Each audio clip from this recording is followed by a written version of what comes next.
Olá, meus irmãos, graça e paz. A Bíblia diz em Hebreus, capítulo 9, versículo 27, que ao homem está ordenado morrer uma só vez, vindo depois disso o juízo. E baseado nesse texto, eu desejo fazer uma pergunta. Se você tivesse que enfrentar o juízo de Deus hoje, você seria absolvido ou condenado? Qual seria o veredito sobre você naquele dia? Para você responder essa pergunta, você precisa fazer uma autorreflexão. E essa autorreflexão, ela passa por uma outra pergunta. Você se considera uma pessoa boa? Se você se considera uma pessoa boa, eu te faço uma reflexão baseada em que você se considera uma pessoa boa. Se você diz assim, baseado no padrão social, porque comparando a minha vida com as demais pessoas, eu vejo que eu sou uma pessoa boa. Por exemplo, eu pago as minhas contas em dia, eu não cometo crime, sou fiel à minha esposa. Na verdade, você ser uma pessoa boa no padrão social, isso te livra de muitos problemas. Por exemplo, uma pessoa boa não vai ter problema com a polícia, uma pessoa boa não vai ter problema com os vizinhos, uma pessoa boa não vai ter problema com a justiça, não vai ter problema com a SPC e Serasa. De certa forma, isso é muito bom, você ser uma pessoa boa no padrão social. Mas a verdade é que, biblicamente falando, toda a bondade que nós demonstramos socialmente falando, elas podem nos livrar de problemas terrenos, mas elas jamais vão nos livrar de problemas no tribunal de Cristo. Então, se a sua bondade é baseada apenas nas questões sociais, na comparação social, então essa bondade não é suficiente para te salvar. Então, o texto está dizendo que depois da morte começa o juízo. E, e a pergunta inicial é: você está preparado para enfrentar o juízo de Deus? Você seria absolvido ou condenado?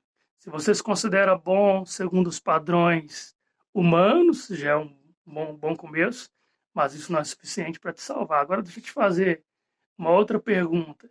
Você, será que você, será que você seria bom no padrão divino? Será que se pegar toda a sua bondade e colocasse ele no padrão divino, você realmente seria absolvido no dia do juízo? Vamos começar por isso, para você entender esse, essa importância do plano de salvação. Em Êxodo, quando Deus deu os 10 mandamentos, os mandamentos são dados por Deus, porque eles são um padrão pelo qual Deus vai julgar o mundo e as pessoas. Então, usando os 10 mandamentos, será que você seria absolvido ou condenado nesse julgamento de Deus? Por exemplo, a Bíblia diz que nós não podemos roubar nada de ninguém. Mas será que você já pegou alguma coisa de alguém e não devolveu, por exemplo? Você, por acaso, já pegou uma vasilha, uma caneta emprestada e não devolveu? Se você fez isso, então você furtou alguma coisa, ou por menor que seja o valor. Por exemplo, você já cobiçou a mulher de alguém, a casa de alguém, os bens de alguém, porque os 10 mandamentos dizem não cobiçarás. Você já sentiu muita raiva de alguém, porque quem odeia é como um homicida, segundo os padrões bíblicos. Então eu te pergunto, você seria absolvido ou condenado? Se você for honesto, você vai chegar à conclusão que, humanamente falando, é impossível alguém ser absolvido no tribunal divino por suas próprias obras. Então, qual é o caminho? Só existe um caminho para você sair desse tribunal vitorioso, e não é pelo seu esforço.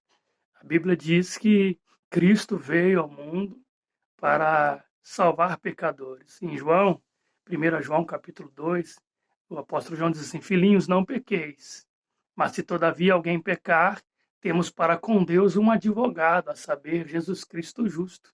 Ele é a propiciação pelos nossos pecados, e não somente pelos nossos, mas pelo do mundo todo. Essa palavra propiciação que João está dizendo é o sacrifício que desvia a ira. Então Cristo, ele ofereceu um sacrifício que desviou a ira de Deus contra nós, porque Deus se ira contra o pecado. Então, te convido a refletir nessa noite sobre essa palavra. Se você tivesse que enfrentar o tribunal de Cristo hoje, você seria absolvido ou condenado. Se você chegar nesse tribunal apenas com as suas obras, com o seu histórico social, não vai ser suficiente para você ser absolvido. Mas se você tiver Cristo como seu advogado, como seu Senhor e seu Salvador, seu único e pessoal Salvador, naquele dia você pode ser justificado e perdoado de todos os seus pecados. Então pense nisso comigo, em nome de Jesus. Que Deus abençoe.